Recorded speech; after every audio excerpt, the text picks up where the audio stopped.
저는 어떤 교회를 가든지 어떤 집회를 가든지 그 사람들이 재미있으면 은혜가 저도 있고, 재미있고 웃은 얘기를 하는데도 웃지 않으면 골 때리는 사람들로 생각합니다.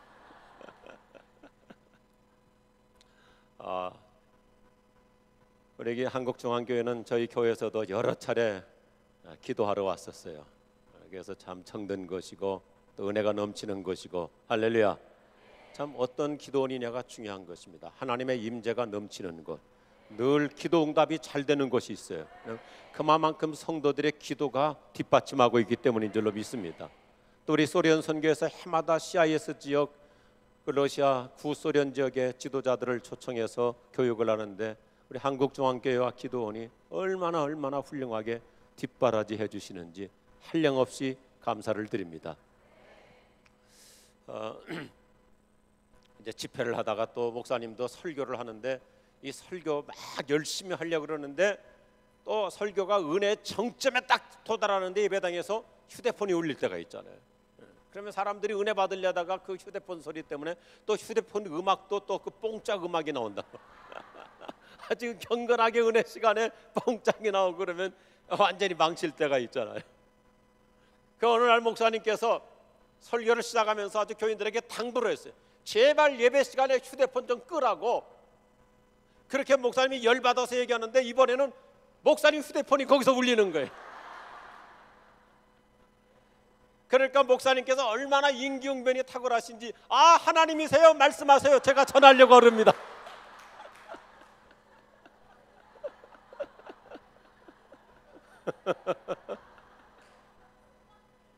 어떤 목사님께서 이제 다른 교회 초청을 받아서 설교하러 가셨어요.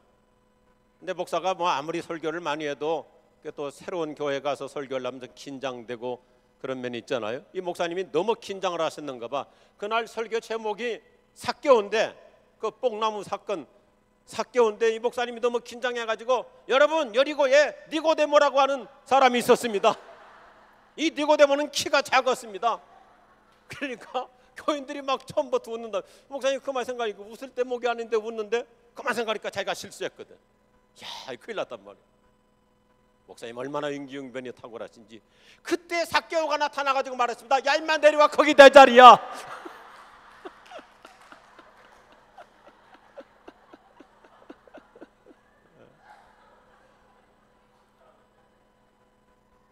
그래도 웃지 않고 저를 째려보고 노려보는 분이 계셔서 나는 그분이 웃을 때까지는 두렵고 떨려서 설교가 안 나와요. 어떤 학교 선생님께서 아주 독실한 크리스찬이었어요. 아주 훌륭한 크리스찬이었는데, 이제 애들에게 과학 시간을 가르치면서 이때 애들한테 신앙을 심어줘야 되겠다 그래가지고, 사실 인간은 저절로 태어난 게 아니고 하나님께서 창조하셔서 이 세계가 만들어지고 인간도 태어난 것이다, 창조론을 잘 설명했어요. 그랬더니 학생 하나가, 민영이라는 학생이 갑자기 손을 들더니, 선생님, 우리 아빠가 그러는데요, 사람은 원래 다 원숭이에서 진화됐대요. 이 분위기를 싹 깨잖아요.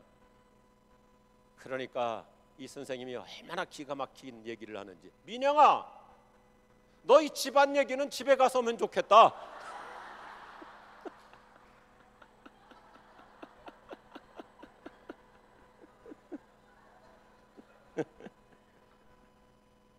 옆에 분에게 인사하십시다. 우리 집 얘기 아니요.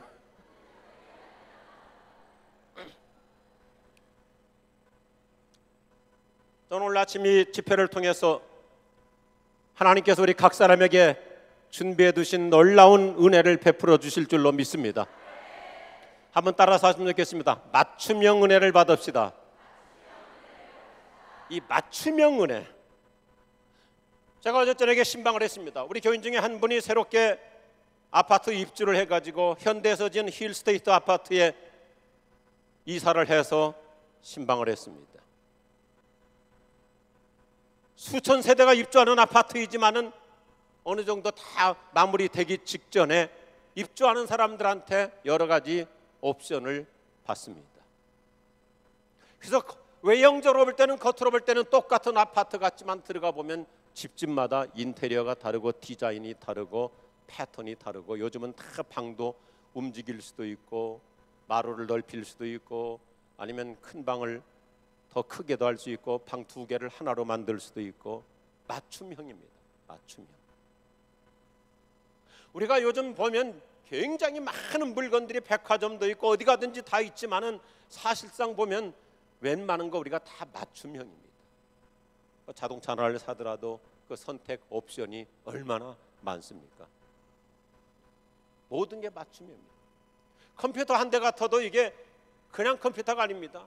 그 사양을, 또 용량을, 스타일을, 기능을 얼마나 다양한 선택 가운데서 내가 원하는 대로 맞춤형으로 만들어낼 수 있습니까? 모든 게 그렇잖아요. 요즘 신발도 그냥 뭐 이렇게 기성품 같지만은 갈수록 사람들이 더 맞춤형을 좋아하고요. 얼마 전에 이 사진을 보니까 꼬마들, 어린 아이들 칫솔도 치과에 가면 다 맞춤형 칫솔이 있더라고요. 모든 것이 다 맞춤형이에요. 그런데 성경을 보면 하나님은 우리 각 사람에게, 그 사람에게 따라서, 그 사람의 상황에 따라서, 그 사람의 여건에 따라서, 그 사람의 형편에 따라서 각자에게 필요한 맞춤형의 은혜를 주실 줄로 믿으시면 아멘 하시기 바랍니다. 저는 이번 집회를 통해서 오늘 이 마지막 날 오전과 저녁을 통해서 이번 2014년 한 해 사이에 이 중간에 하나님께서 나에게 가장 적합한 그 놀라운 은혜, 맞춤형으로 주실 줄로 믿습니다. 빈들의 마른 풀같이 시들은 나의 영혼, 오늘의 흡족한 은혜 주실 줄 믿습니다. 가물어 메마른 땅에 단비를 내리시듯 성령의 단비를 부어 새 생명 주옵소서. 그 2번째 절에 보면 참 멋있어요. 빈들의 마른 풀같이 시들은 나의 영혼, 오늘의 흡족한 은혜 주실 줄 믿습니다. 저는 이 가사가 너무너무 좋은 거예요. 우리는 날마다 은혜 속에 살지만 늘 하나님의 은혜가 날마다 필요하지만 그날 그때 오늘의 흡족한 은혜 주실 줄로 믿습니다. 어제도 은혜를 받았습니다. 어제 저녁에도 은혜를 받았습니다. 오늘 새벽에도 은혜를 받았습니다. 그러나 이 시간 이 순간에 이 시간 이 자리에 필요한 흡족한 은혜 주실 줄로 믿으시기 바랍니다. 그래요. 맞춤형 은혜.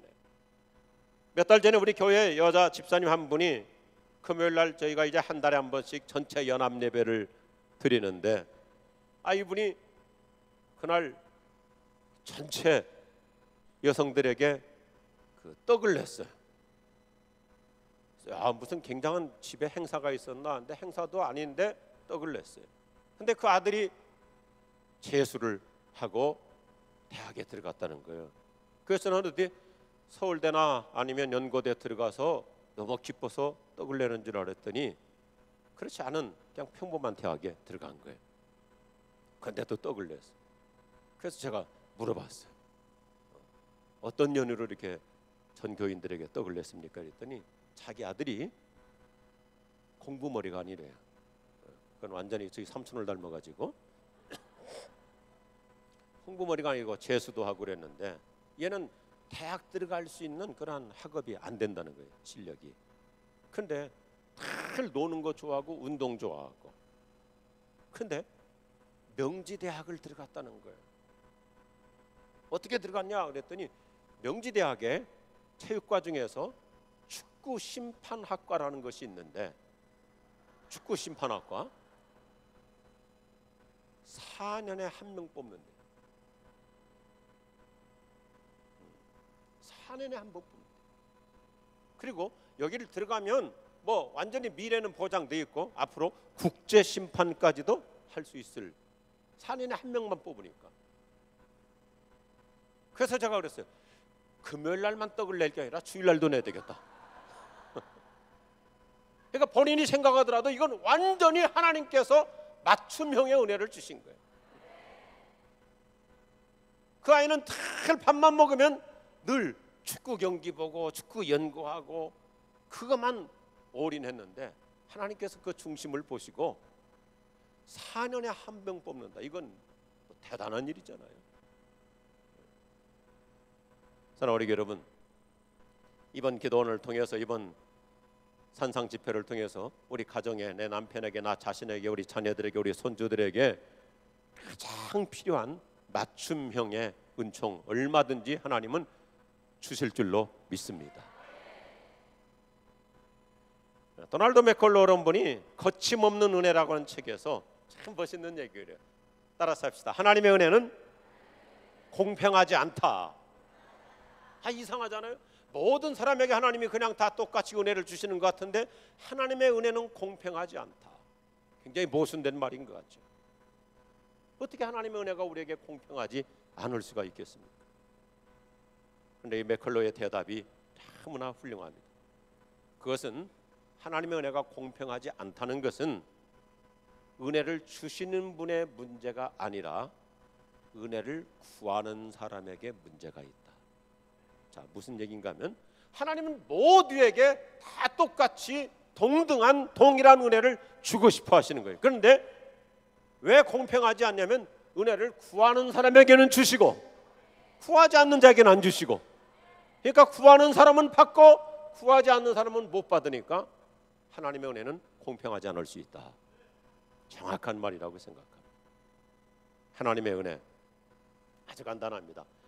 구하는 만큼 주실 줄로 믿으시면 아멘 하시기 바랍니다. 간구하는 우리에게 불러 충만하게 합소서. 다시 한번 간구하는 우리에게 불러 충만하게 합소서. 이 무더운 여름에도 이 산상까지 올라와서 모든 것을 다 제쳐놓고 간구하는 우리에게, 부르짖는 우리에게, 사모하는 우리에게, 구하는 우리에게 넘치는 은혜 주실 줄로 믿으시면 아멘 하시기 바랍니다. 간구하는 우리에게 오늘의 흡족한 은혜 주실 줄로 믿습니다. 저는 오늘 이번 산상 집회를 통해서 하나님께서 우리 현대인들에게, 오늘 우리들에게 이 맞춤형의 은혜, 성경을 통해서 볼 때 한 세 가지로 좀 같이 은혜를 나누고자 합니다. 첫째, 같이 하겠습니다. 쌓아두신 은혜를 주십니다. 다시 한번요. 쌓아두신 은혜를 주십니다. 저는 성경 여러 가지 다 좋아하지만 하나님의 말씀 가운데 오늘 시편 31편 19절 말씀 너무너무 좋은 말씀이에요. 여러분 아까 읽었습니다. 다시 한번 보세요. 시편 31편 19절. 특별히 옛날 번역이 더 좋아요. 하나님은 우리를 위해서 쌓아두신 은혜를, 주님을 경외하는 사람들을 위해서 쌓아두신 은혜를 베풀어 주신다. 하나님은 저와 여러분을 위해서 날마다 그 은혜의 보좌에, 시은소에 은혜를 쌓아놓고 계세요. 쌓아놓고 계세요. 오기만 하면, 나오기만 하면 주님은 언제나 쌓아놓고 기다리시는 거예요. 여기 쌓아두신 은혜라고 하는 이 히브리어 성경 뜻이 참 풍성한 뜻이에요. 쌓아두신 은혜, 예비해 두신 은혜, 마련해 두신 은혜, 저장해 두신 은혜, 숨겨두신 은혜. 마치 은행에 가면 우리가 은행에 저금을 넣어놓고, 요즘 우리 참 얼마나 편합니까? 젊은이들이 주로 많이 쓰는, 예를 들어서 젊은 애들이 쓰는 체크카드. 은행에 잔고 있는 만큼 내가 카드를 넣기만 하면 돈이 나오는 거예요. 넣기만 하면 나오는 거예요. 제가 치앙마이 가서도 어떤 선교사님을 만났습니다. 그래서 그 선교사님 제가 좀 필요해서 격려를 하기 위해서 내 카드를 해외 나가서도 어디 가서든지 인출기에 ATM에다가 넣기만 하면 돈이 나오는 거예요. 오늘 이 단어를 쓰고 있어요. 오늘 성경의 전제는 무엇입니까? 하나님을 경외하는 사람, 하나님을 신뢰하는 사람, 하나님을 믿고 의지하는 사람, 하나님만을 섬기는 사람을 위해서 오늘 또 그 은혜를 쌓아놓고 계신 줄로 믿습니다. 특별히 우리 한국중앙기도원, 하나님의 은혜가 더 넘치는 시은서인 줄로 믿으시면 아멘 하시기 바랍니다. 저 여러분이 날마다 주의 전에 나올 때마다, 이 기도 동산에 올 때마다, 그리고 이번 주일도 여전히 변함없이 우리 한국중앙교회 재단에 갈 때마다 주여, 오늘 또 주께서 쌓아두신 그 은혜를 받으러 왔습니다. 받으러 왔습니다. 찾으러 왔습니다. 저는 교회 갈 때마다 늘 그 기대를 갖고 지금까지 가고 있어요. 새벽에 가더라도 하나님 간밤에 저를 위해서 쌓아두신 은혜, 그 은혜 주시옵소서. 이스라엘 백성들이 광야 40년 동안 살아갈 때마다 하나님은 은혜를 쌓아놓고 계시잖아요. 그래서 아침에만 일어났다 하면 나가보면 만나가 쏟게 내리는 것처럼, 저녁에도 서늘한 그 지중해 연변에, 홍해 그 연변에 메추라기들이 다 날아다니면서 하나님은 다 쌓아놓고 계셔서 그냥 손만 내밀면 메추라기 잡아가지고 마치 우리나라 닭볶음 요리하듯이 먹을 수 있도록. 얼마나 멋있어요. 참 성경 간단해요. 주님을 경외하고 주님을 찾아 나오는 자들에게 준비해 놓으셨다가 그 은혜 주실 줄로 믿습니다. 오늘 이 성산을 내려가기 전에 정말 저와 여러분이 이미 부르짖었지만은 한 번 더 하나님 앞에 간구해서 주여 2014년이 8월에 나를 위해서 쌓아두신 그 은혜를 듬뿍 주시옵소서. 충만하게 주시옵소서. 받을 준비만 되면 주님은 저장해 놓으셨다고 그랬어요. 마련해 두셨다고 그랬어요. 간직해 두셨다고 그랬어요. 오늘 이 성경 말씀 그대로 쌓아두셨다고 그랬어요. 숨겨놓으셨다고 그랬어요. 찾는 자에게 주실 줄로 믿습니다. 구하라 얻을 것이요 찾으라 찾을 것이요 문을 두드리는 이에게 열릴 것이니라. 얼마나 신나는지 몰라. 이미 우리 최 목사님과 임 목사님 통해서 여러분 늘 은혜 속에 살고 계신 줄로 믿습니다. 하나님의 은혜는 마르지 않습니다. 하나님의 은혜는 고갈되지 않습니다. 하나님은 날마다 쌓아놓고 계시는 거예요. 그래서 우리가 주의 전에 나올 때마다 새벽이면 새벽대로, 낮이면 낮대로, 밤이면 밤대로 올 때마다 우리는 마치 은행에 돈 찾으러 가는 것처럼 쌓아두신 은혜, 그 은혜 우리에게 넘칠 줄로 믿습니다. 옛날에 우리나라의 참 간증과 또 책으로 많은 사람들에게 감동을 주셨던 미국에서 훌륭한 그 의사로서 신앙생활을 하셨던 원종수 권사님이라는 분이 계시죠. 그분이 그랬잖아요. 혼자서라도 예배당 열쇠를 하나 아예 그 카피해가지고 혼자서라도 새벽기도 나가면서 예배당 들어가면 첫 마디가 하나님 저 종수 왔어요. 저 왔어요. 하나님 저 왔어요. 그러면 하나님께서 그래 내가 기다리고 있었다. 오늘 이 말씀이 얼마나 단순하지만은 참 우리에게 놀라운 말씀이에요. 하나님은 은혜가 뭐 부족해가지고 모자라가지고 뭐 억지로 짜내듯이 주시는 분도 아니고, 하나님은 뭐가 모자라고 부족해서 내가 김 집사한테 은혜를 다 주다 보니까 너한테는 없다, 그게 아니고 우리 모두를 위해서 각 사람에게 맞는 쌓아두신 은혜를 구하는 만큼, 찾는 만큼, 부르짖는 만큼, 간구하는 만큼, 사모하는 만큼 주실 줄로 믿습니다. 한 번 더 합시다. 쌓아두신 은혜 흡족히 주십니다. 이 동산을 내려가기 전에 주께서 이 한 해 동안 나에게 필요한 그 놀라운 쌓아두신 은총을 아낌없이 우리 가정에 주시옵소서. 우리 자녀들에게 주시옵소서. 내 미래 위에 주시옵소서. 내 남편의 사업과 직장터 위에 오늘 또 그 쌓아두신 은혜를 날마다 베풀어 주시옵소서. 우리 자녀들의 앞길 위에 하나님께서 쌓아두신 은혜를 그들이 필요할 때마다 소복소복 안겨주실 줄로 믿으시면 아멘 하시기 바랍니다. 그래서 우리가 날마다 이러한 기도가 필요해요. 하나님, 오늘도 주의 존전 앞에 나왔습니다. 은혜의 보좌 앞에 나왔습니다. 시은소 앞에 나왔습니다. 마치 우리가 이 제단을, 강단을 바라볼 때마다 우리 영적으로 구약의 시은소를 바라보는 마음으로 주님, 오늘도 저를 위해서 은혜를 쌓아놓고 계시죠. 그 은혜 받으러 왔습니다. 하나님은 빈손으로 돌려보내지 않을 줄로 믿습니다. 오늘 그 쌓아두신 그 은총을 충만하게 받고 기쁨으로 돌아갈 줄로 믿으시면 아멘 하시기 바랍니다. 아까 우리 목사님한테 잠깐 말씀을 들었어요. 어머니께서 이제 연세가 있으시다 보니까 집에서 계단 내려오시다가 넘어지셔서 다치셔가지고 큰 수술을 받으셨더라고요. 제가 고등학교 시절에 저희 어머니가 그 당시로서는 가장 심각한 불치병 중에 하나인 심장 판막증에 걸리셨습니다. 심장 판막증에 걸리셨어요. 그래서 시골에서 어머니를 업고 서울에 와서 뭐 서울대학병원, 또 국립의료원, 그리고 몇몇 유명한 병원들을 다 다녀봤어요.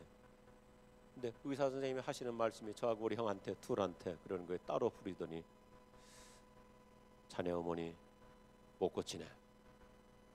그러니 그냥 엄마가 원하는 대로 편안하게 해드리다가 몇 달 못 사시니까 그냥 그렇게 마음을 준비하라. 참 너무 낙심되고 답답했어요. 병원에 주는 약을 드시면서 어떻게 근근 2-3년 그렇게 버티셨는데 이제는 아예 움직이지도 못하시고 이 심장이 벌렁벌렁하면 그냥 이게 멈춰버리니까. 그렇게 해서 제가 이제 대학을 들어갔습니다. 어머니는 시골에 누워 계시고 방학을 했습니다. 방학을 하고 내려가서 어머니 누워 계시는데 너무너무 안타깝고 답답한 거. 무슨 약을 먹는다고 무슨 차도가 있는 것도 아니고 고칠 수 있는 것도 아니고. 근데 제가 말씀을 읽다가 방학이니까 시골 내려가서 요한복음 11장을 읽는데 나사로를 읽는데 이 말씀이 꼭 나에게 주시는 놀라운 말씀이, 이 병은 죽을 병이 아니라 하나님의 영광을 위한 하나님의 능력의 도구가 될 수 있다. 그래가지고 제가 그 말씀 읽다가 그 자리에서 그냥 그 시골 방에서 성령 체험을 했어요. 그러고는 이 말씀이 믿어졌어요. 그래서 아버지를 불렀어요. 아버지, 희한합니다. 내가 그냥 성경을 읽는데 우리 엄마가 완전히 낫는다는 확신을 주십니다. 그러니 어차피 어머니 이렇게 뭐 약 드시다가 못 움직이고 그대로 돌아가시나 아니면 기도하다가 죽으나 어차피 마찬가지일 거 아닙니까? 그러면서 제가 유도 신문을 했어요. 엄마, 그냥 죽으실래요? 기도하다가 죽으실래요? 그랬더니 우리 어머니도 답답하니까 차라리 기도하다가 죽는 게 낫지. 그럼 우리 기도원 갑시다. 우리 아버지는 말렸어요. 너희 어머니는 가다가 기차간에서 죽는다. 그래도 하나님께서 큰 계획이 계셔서 이런 말씀을 막 제 가슴에 불방망이처럼 주셨는데, 그래서 우리 식구들 다 모여서 회의해가지고 그랬더니 뭐 찬성하는 사람이 없어요. 왜냐하면 위험하니까. 어머니는 움직이면 죽으니까. 그리고 저 충청도에서 어떻게, 그리고 그때 여의도 순복음교회 그저 광탄에 있는 오살리 기도원까지 가겠다니까 이건 뭐 말도 안 되는 얘기죠. 근데 제가 얻고 갔어요. 얻고 기차 타고 또 여의도까지 가가지고 거기서 또 버스 타고 광탄까지 갔어요. 우리 누나가 이불 보따리를 다 이고 갔어요. 근데 그래서 이제 작정하고 일주일 금식하며 기도했죠. 일주일 금식하고 기도하는데 하나님께서 쌓아두신 그 은혜, 찾는 자에게, 사모하는 자에게, 간구하는 자에게, 부르짖는 자에게, 그 원하는 자에게, 갈급한 자에게 그 은혜를 준비해 놓으셨던 거예요. 그래가지고 저희 어머니가 그냥 깨끗이 나와버린 거예요. 할렐루야. 올라갈 때는 내 등에 업혀서 올라갔어. 우리 누나가 이불 보따리를 머리 이고 갔어. 우리 형이 그때 군대 대위인가 그랬는데 여차하면 무슨 일이 벌어질 수 있으니까. 그리고 이제 기도원 마치면 저희 형은 그때 믿음이 없었어요. 원래 형은 믿음이 없어요. 동생이 믿음 있는 거지 보면.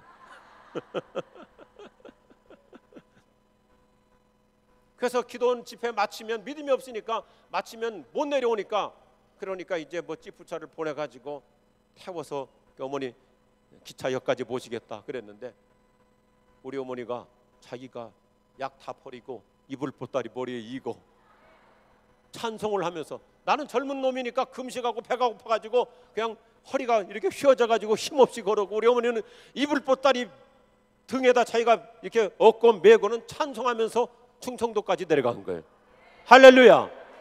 그래서 우리 어머니 덕분에 우리 동네 수십 명이 예수 믿고, 그래서 그분들이 다 장로되고 다 권사되고, 그래가지고 제가 시골에 내려가면 이 어른들이 뭐라면 고마워 고마워, 자네 덕분에 우리가 예수 믿고, 자네 집안 덕분에 우리가 예수 믿고 다 이렇게 권사도 되고 장로도 됐다고. 여러분, 하나님이 쌓아두신 은혜 받으면 놀라운 기적이 일어나고도 남을 줄로 믿습니다. 오늘 한국중앙기도원 올라오기만 하면, 누구든지 여기 와서 부르짖기만 하면 하나님께서 쌓아두신 은혜를 항상 가슴에 듬뿍 안고 춤추며 내려갈 줄로 믿습니다. 노래하며 내려갈 줄로 믿습니다. 할렐루야. 두 번째, 같이 하겠습니다. 넘치는 은혜를 주십니다. 자, 좀 불편하시겠지만 고린도후서 9장 8절을 한번 읽어보시죠. 고린도후서 9장, 고린도후서 9장은 고린도후서 10장 앞에 있습니다.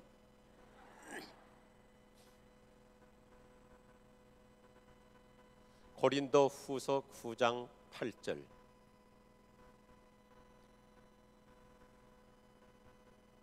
천천히 찾으세요. 고린도후서 9장 8절 시작.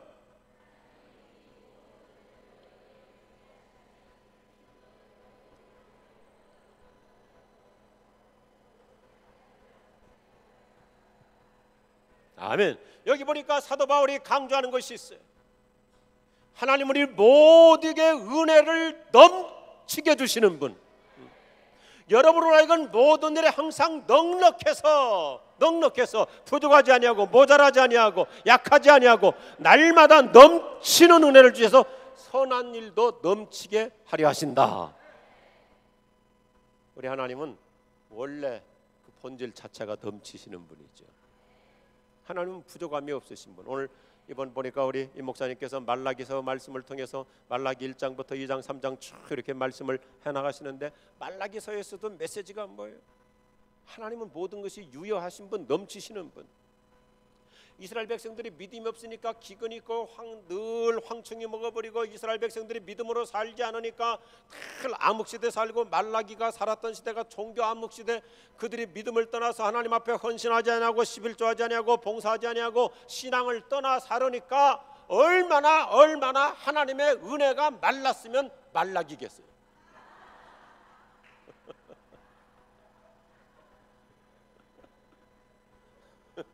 하나님이 너무너무 답답하시니까 왜 이렇게 메마른 인생을 사느냐 이 말라기. 그러면서 하나님께서 나는 넘치는 자다, 시험 삼아서라도 한번 믿음으로 11조 해봐라, 내가 차고 넘치도록 축복해 주마. 그래서 하나님은 유효하신 분, 막 흘러 넘치시는 분이에요.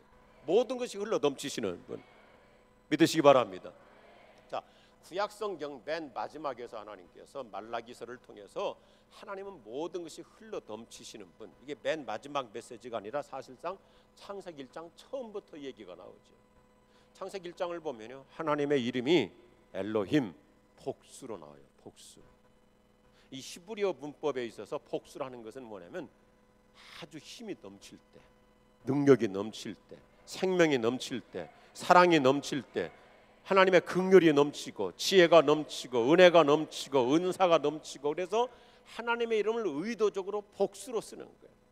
하나님은 어떤 분인가? 창세기 1장부터 창조하시는 하나님은 인생의 초반부터 우리에게 모든 것을 넘치게 주시는 분. 내 인생의 말라기가 시작되지 않기를 바랍니다.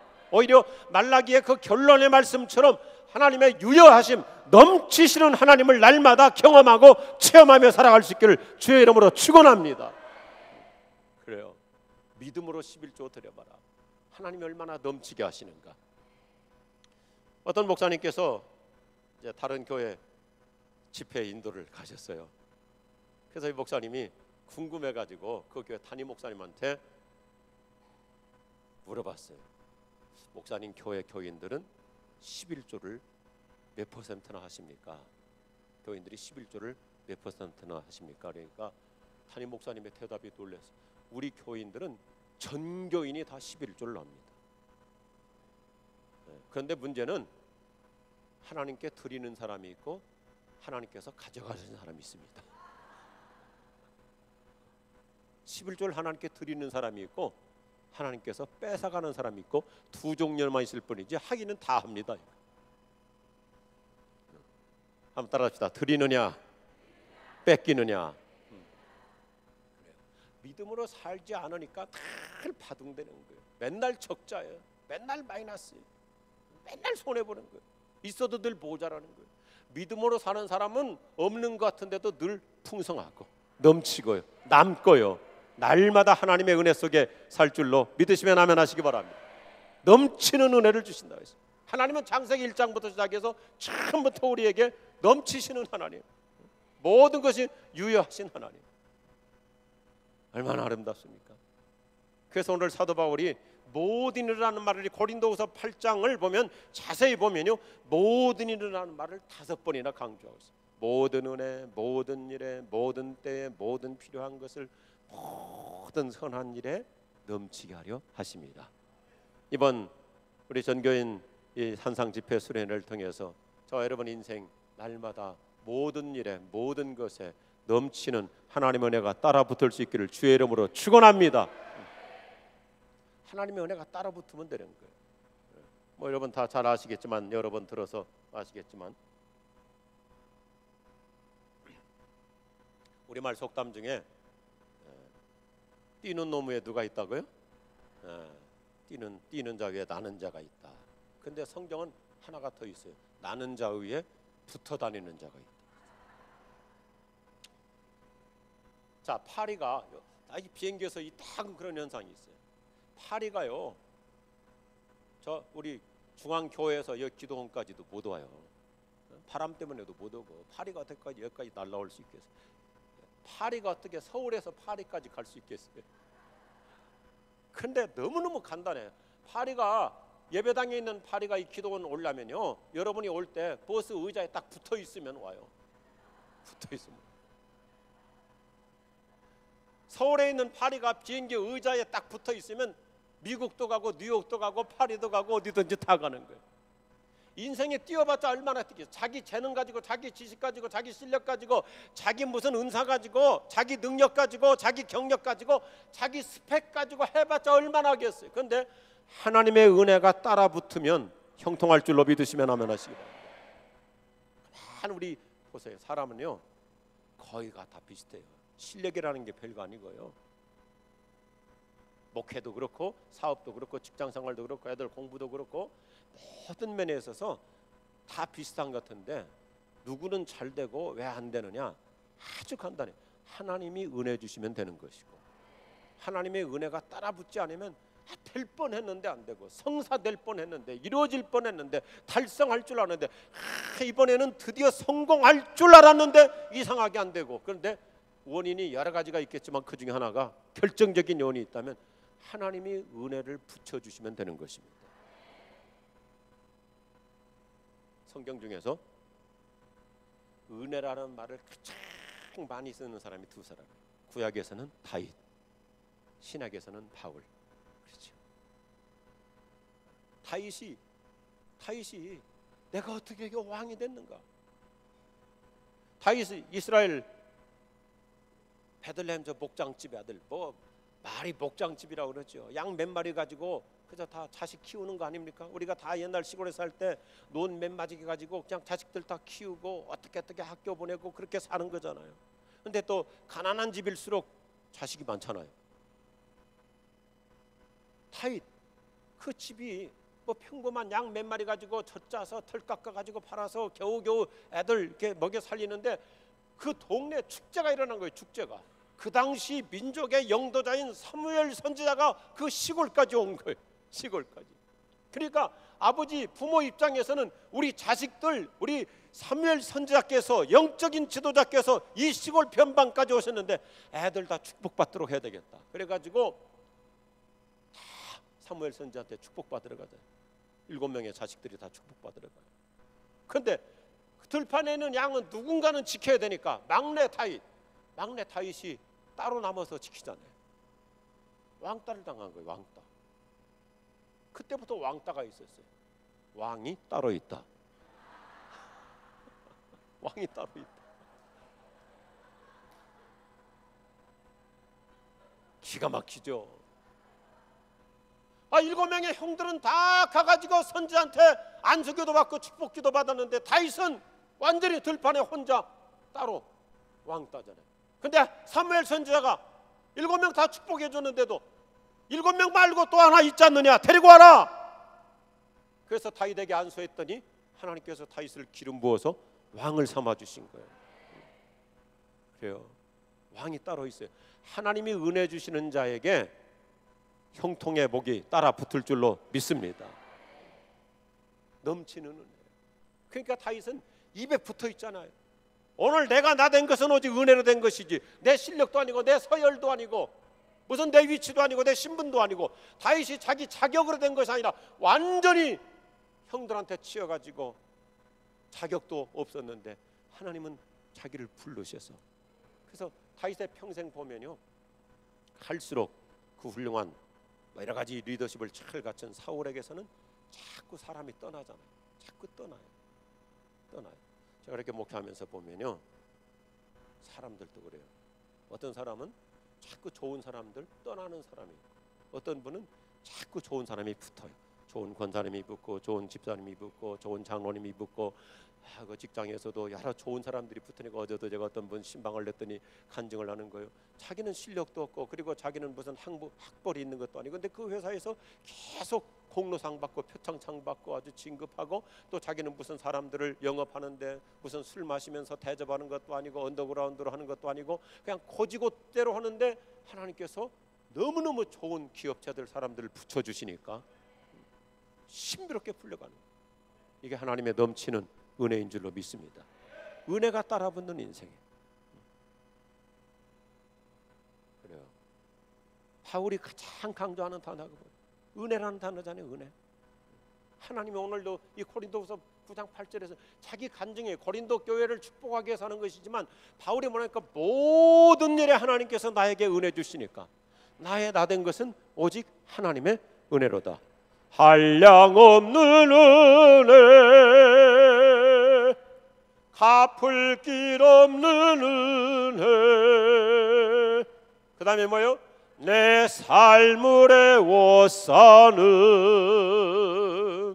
하나님의 은혜. 저는 여기서 아주 중요하게 생각하는 것이 있어요. 이 찬송가 가사가 참 의미가 있는, 내 삶을 에워싸는 하나님의 은혜. 우리 젊은이들 이렇게 낮에 이 집회를 위해서 찬양하고 이 헌신한다는 거 얼마나 크게, 우리 젊은이들이 이 바닥에 앉아 있다는 거, 이거 대단한 헌신이에요. 하나님께서 넘치는 은혜 에워싸 주실 줄로 믿습니다. 내 삶을 에워싸는 하나님의 은혜. 하나님은 뭐가 모자라고 부족하신 분이 아니에요. 하나님의 은혜는 날마다 넘치는 은혜. 사랑하는 여러분, 요즘 경제가 어렵고 뭐 갈수록 여러 가지 이 삶이 살기 어렵다 할지라도 우리 그런 거 가지고 신경 쓸 거 없어요. 하나님의 은혜가 나에게 임하면 되는 거예요. 하나님의 은혜가 내 인생을 넘치게 하면 되는 거예요. 하나님의 은혜가 내 자녀들에게 따라붙으면 되는 거예요. 하나님의 쌓아두신 은혜가 나에게 풍성히 임하면 되는 거예요. 제가 근래 출애굽기를 묵상하면서 참 늘 우리가 잘 아는 말씀이지만, 하나님께서 이집트를 심판하시기 위해서 여러 가지 재앙도 내리시고 끊임없이 이제는 뭐 기근과 흉년으로 가는데도 놀라운 것은 이스라엘 백성들이 사는 고센 땅은 아무 피해가 없어요. 아무 피해가 없어요. 오히려 고센 땅은 더 기름지고 윤택해지는 거예요. 여러분, 하나님의 은혜가 따라붙고 하나님께서 넘치는 은혜 주시면 세상 경제 한파가 있고 뭐 서브프라임이 있고 뭐 제3의 어떤 경제 쇼크가 올지 모르지만은 하나님의 사람은 골라서 하나님께서 따로 세우시고 구별해 주시고 선별해 주시고 은혜가 따라붙는 인생이 될 줄로 믿으시면 아멘 하시기 바랍니다. 제가 재작년에 여름 휴가를 저 경주로 가봤어요. 경주 한번 가보고 싶었어요. 경주 뭐 몇 차례 간 일이 있었지만은 이제 좀 여유 있게 휴가차 한번 가보고 싶었어요. 그런데 첫째, 경주는 여름에 갈 곳이 아니에요. 야, 더워도 분지잖아요. 낮에 뭐 나갈 수가 없어요. 그래서 여름에는 갈 곳이 아니구나. 그렇지만은 여하튼 경주에 간 이유 중에 하나가 우리가 소문 들어서 알고 있는 최부잣집, 그걸 가보고 싶어서 가봤어요. 이 최부잣집은 장장 12대 400년 동안 지금까지도 만석군을 유지해오는 명문가입니다. 보통 우리말 속담에 부자 3대 못 간다는 말이 있는데 어떻게 이 400년 동안 계속해서 이 부유함을 유지하고 명문가로 살아갈 수 있는가? 이 최부잣집에 6대 가훈이 있는데 하나하나 참 교훈이 되는데 5번째가 아주 감동적이었어요. 이 최부잣집은요, 혼자만 잘 먹고 사는 부자가 아니고 5번째 가훈이 뭐냐면 사방 백리 안에 굶어 죽는 사람이 없게 한다. 사방 백리 안에 굶어 죽는 사람이 없게 한다. 그래서 자기가 부자인 만큼 오히려 이웃의 어려운 사람들을 끊임없이 베풀며 사니까, 그러니까 그 혜택을 받은 사람들이 또 서로 상부상조해가지고 이 최부잣집이 지금까지도 이렇게 유지가 되고 있는 것을 보면서 하나님께서 오늘 여기 고린도후서 9장 8절에 보면 단순히 예수 믿는 우리를 그냥 부자가 되게 하신다 그러지 않고 모든 선한 일을 넘치게 하려 하십니다. 여러분, 우리 예수 믿는 사람이 왜 잘 돼야 됩니까? 우리가 축복의 통로가 되어야 될 줄로 믿으시면 아멘 하시기 바랍니다. 우리는 이기적인 신앙생활을 하는 사람이 아닙니다. 하나님께서 아브라함을 택할 때도 너를 복의 근원이 되게 할지라. 여러분, 우리 집안에서 내가 맨 먼저 예수 믿는 사람이 되었습니까? 나로 인해서 우리 집안에 하나님의 은혜가 흘러 넘칠 줄로 믿으시면 아멘 하시기 바랍니다. 나 한 사람 때문에 온 식구가 구원받게 되고요. 우리 집사람도 자기가 맨 먼저 대학 다닐 때 예수 믿었어요.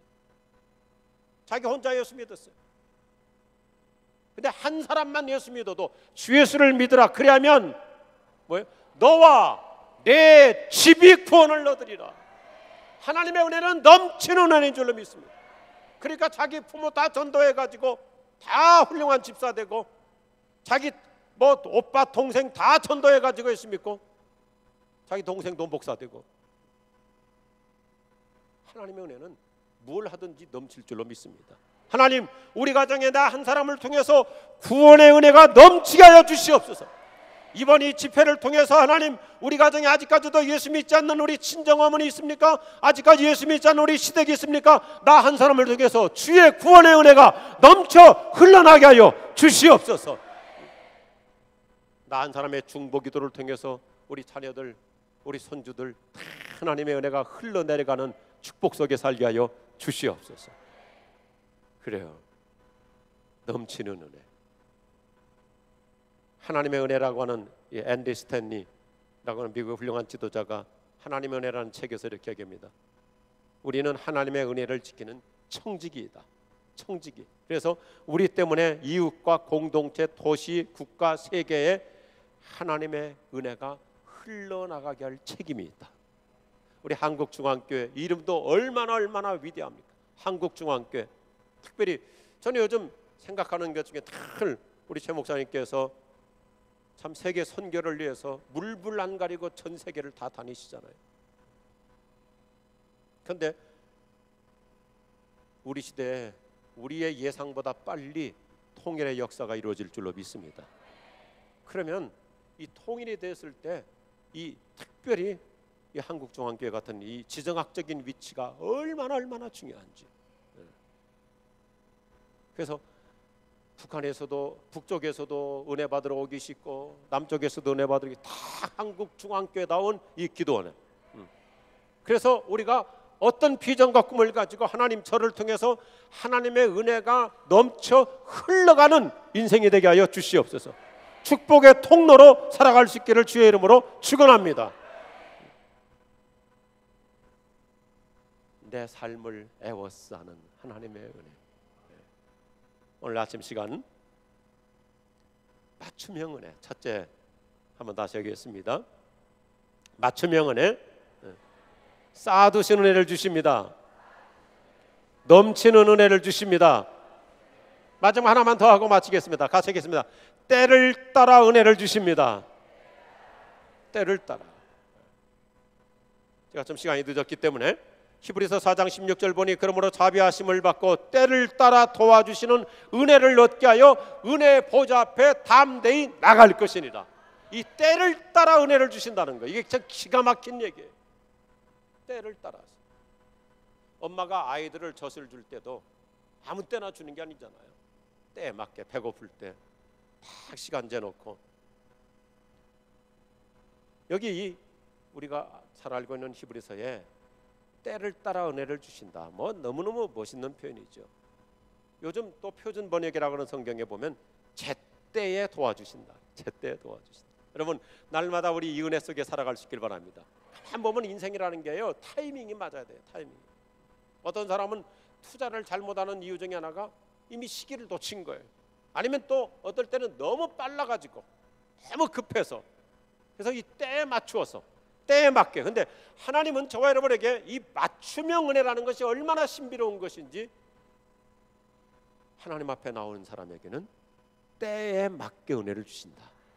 때를 따라 은혜를 주신다. 적합한 때 은혜를 주신다. 그래요. 우리가 사복음서를 보면요, 예수님께서도 얼마나 뭐 예수님 시대나 지금이나 가난한 사람도 많고 병든 사람도 많고 어려운 사람도 많고 슬픈 사람도 많고 여러 가지 많은 문제를 갖고 있는 사람도 많지만은, 그런데 예수님 앞에 나와 고침 받았던 사람들의 공통점은 뭐냐면 다 때를 맞추어서 은혜를 받은 거예요. 예수님께서 그 동네를 지나가실 때 그 때를 놓치지 않고 나가서 예수님 저를 불쌍히 여겨 주십시오 하고 바디메오가 부르짖을 때 그때에 맞춰서 하나님은 은혜를 주시는 거예요. 38년 동안 한 번도 걸어보지 못했던 안진뱅이도 예수님께서 그 베데스다 연못가에 찾아오셨을 때 그때 때를 따라서 하나님이 은혜를 주시는 거예요. 여러분, 이번에도 여러 가지 뭐 휴가 얼마든지 좋은 데 갈 수 있고 또 집에서 편안하게 쉴 수 있지만, 오늘 이렇게 작정을 하고 이번 주간에 이 기도원에 와서 이 집회에 참석할 때 하나님께서 우리에게 이렇게 때에 맞는 은혜를 각 사람에게 주실 줄로 믿습니다. 때를 따라 주시는 은혜. 그래요. 그러니까 너무 서둘러려고 하지 말고, 뭐 애들한테요 너무 이렇게 애들을 푸시하려고 하지 마세요.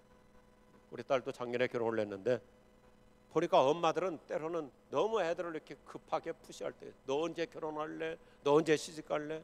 누가 뭐 가고 싶지 않나요? 없으니까 못 가지? 특별히 우리 권사님들, 연세 드신 권사님들, 교회에서 제발 청년들에게 결혼 가지고 묻지 마요. 너 아직도 결혼 안 했니? 걔들도 얼마나 스트레스가 많겠어요. 입장을 바꿔놓고 생각해봐요. 때가 돼야 되는 거예요. 때가 돼야. 제가 아주 좋아하는 제 인생의 지조가 있어요. 목욕탕 사장님의 철학이 뭔지 알아요? 때가 돼야 온다. 목욕탕은 아무 때나 오는 게 아니에요. 때가 돼야 오지. 때가 돼야. 성경도 보면 때가 참해 그랬잖아요. 때가 참해. 근데 하나님은요, 참 저 여러분이 지금까지 살아오면서 늘 신비로운 것은 어쩌면 그렇게 적합한 때에 꼭 필요한 사람 만나게 하시고, 어쩌면 그렇게 꼭 필요한 때 그날 아침에 읽었더니 꼭 나한테 적합한 말씀 주시고.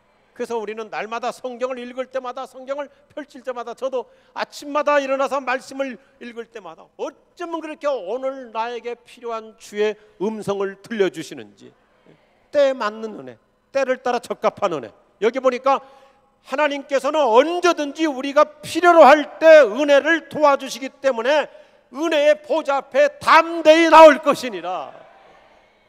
이번에 이 집회 잘 오신 줄로 믿습니다. 가장 적합한 은혜 주시고 넘칠 줄로 믿습니다. 그래요.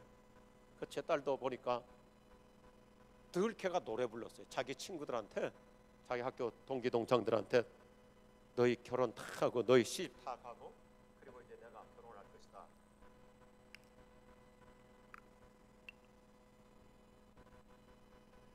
그런데 역시 인생 3대 거짓말 중에 하나더라고요. 지가 시집 제일 먼저 갔어. 친구들한테 완전히, 야 너는 뭐 우리 다 결혼시키고 네가 맨 마지막에 간다며. 그런데 하나님께서는 때에 맞게 한 놈을 붙여주시니까 금방 가버리더라고요. 그래서 제가 그랬어요. 너 진짜 갈 거냐 그랬더니 간대. 그래서 참 하나님은 이와 같이 사람의 계산을 뛰어넘어서 사람의 계획, 사람의 생각, 사람의 예상, 그걸 능가해서 하나님은 각 사람에게 맞게 그 사람에게 적합한 때를 따라 은혜 주실 줄로 믿습니다. 오늘 이번 집회를 통해서 이제 또 오늘 내려가셔서 내일 내려가셔서 올 2014년 또 하반기 살아가면서도 매주마다 매일같이 매달마다 우리의 모든 일터에서 직장에서 우리의 삶의 현장 가운데 우리 자녀들의 가는 길목마다 그때그때 때에 맞게 하나님이 은혜 주실 줄로 믿으시면 아멘하시기 바랍니다. 그래요. 여러분, 애들 성적 가지고 너무 구박하지 마세요. 우리 학생들 좀 졸려도 이 얘기는 듣고 돌아요. 제가 아주 훌륭하게 제가 존경하는 어떤 훌륭한 목사님 미국에서 목회하셨는데 이 목사님 아들이 학교에서 통지표를 가져올 때 보면 성적이 영 시원찮아요. 그러니까 또 아버지도 훌륭한 목사님이니까 이 아들이 통지표 가져올 때마다 기가 죽어 가지고 오는 거예요. 기가 죽어. 너무 죄송해서 아빠 C학점이에요. C학점. 근데 역시 훌륭한 목사님은 달라요. 아들을 어떻게 격려하냐면 야 걱정할 거 없어. C는 말이야 크리스찬이 받는 학점이야. 크리스찬이 받는 학점이야. 용기를 줬더니 얘가 다음 학기는 통지표 보니까 올 C야. 그러니까 와가지고 아빠 올 크리스찬 했어요.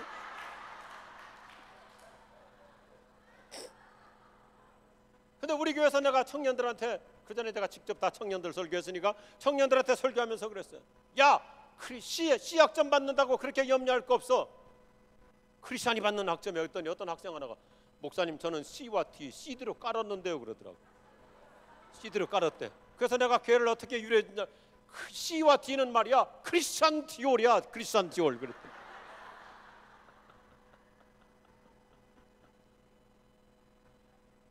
근데 얘가 어떤 애냐면 지금 호주 가가지고 아주 잘 살고 있는데요. 하나님이 은혜 주시니까 되더라고요. 얘는요 재수하고 삼수하고 장수했어요. 재수하고 삼수하고 장수했는데 내가 걔 어렸을 때부터 교회 개척했을 때부터 나왔으니까 걔 어렸을 때부터 잘 알거든. 근데 공부머리가 아니에요. 공부머리가 아니에요. 왜냐면 완전히 아버지하고 똑같거든. 그 뭐 학교 다닐 때 성적이 재수한다고 올라가는 거 아니잖아요. 올라가는 거 아니에요. 이 성적 올리기가 쉽지 않습니다. 뭐 재수도 하고 또 삼수도 하고 장수도 하고 그 이제 원서를 써야 되는데 쓸 학교가 없는 거예요. 쓸 학교가 없어. 그러니까 지금 뭐 몇 번 떨어졌잖아요. 재학생 때 떨어졌지, 재수에서 떨어졌지, 삼수에서 떨어졌지. 이번에 또 이제 원서를 써야 되는데 학교를 찾아가지고 자기 옛날 담임 선생님한테 나 이거 원서를 어디를 쓰면 좋겠냐 그러니까 선생님께서 보시더니 갈 학교가 없어. 그러니까 선생님이 참 지혜로우세요. 야 떨어지더라도 너 이렇게 벌써 3번째 재수했으니까 떨어지더라도 품위 있게 떨어져야 되지 않겠냐. 그러니까 작년에 그 제일 경쟁률이 센 학과 거기다 넣어. 그러면 떨어지더라도 사람들한테 할 말 있잖아요. 그래서 내가 이제 뭐 우리 교회 여기 교인들 아니까 있는 그대로 인하대학교 학과는 저기 무슨 과인데 작년에 15대 1이었대. 15대 1. 그러니까 여기 넣으라. 너는 서울은 어차피 안 되니까 여기 넣으면 떨어지더라도 사람들한테 할 말 있잖아. 15대 1이니까 떨어졌다. 그래서 뭐 쓸 데도 없으니까 거기다 넣는데 놀라운 일은 작년에 그 학과가 너무 몰려갖고 올해 미달이 돼갖고 들어가 버렸어.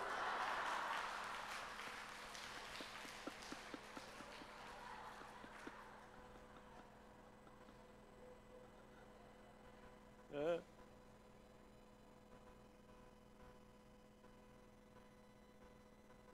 그래가지고 대학 졸업 잘하고 지금 호주 가서 사업 잘합니다. 한국 올 때마다 꼭 선물 사갖고. 왜냐면 자기 성적 보고 크리스찬 디올이라고 그랬다고.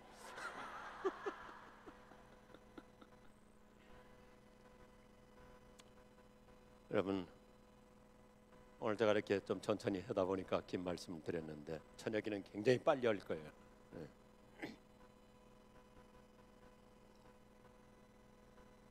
원래 충청 사람이 말은 좀 느린데 시간은 많이 안 걸려요. 왜냐면 줄여서 하거든요.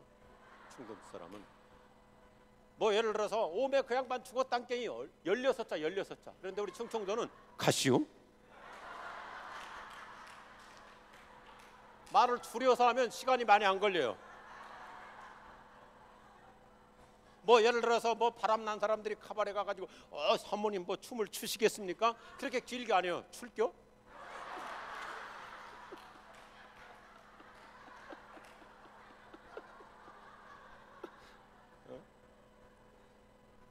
뭐 한여름에 더운데 어디 가서 보신탕 한 그릇 하시겠습니까? 그렇게 길게 안 해요. 개효?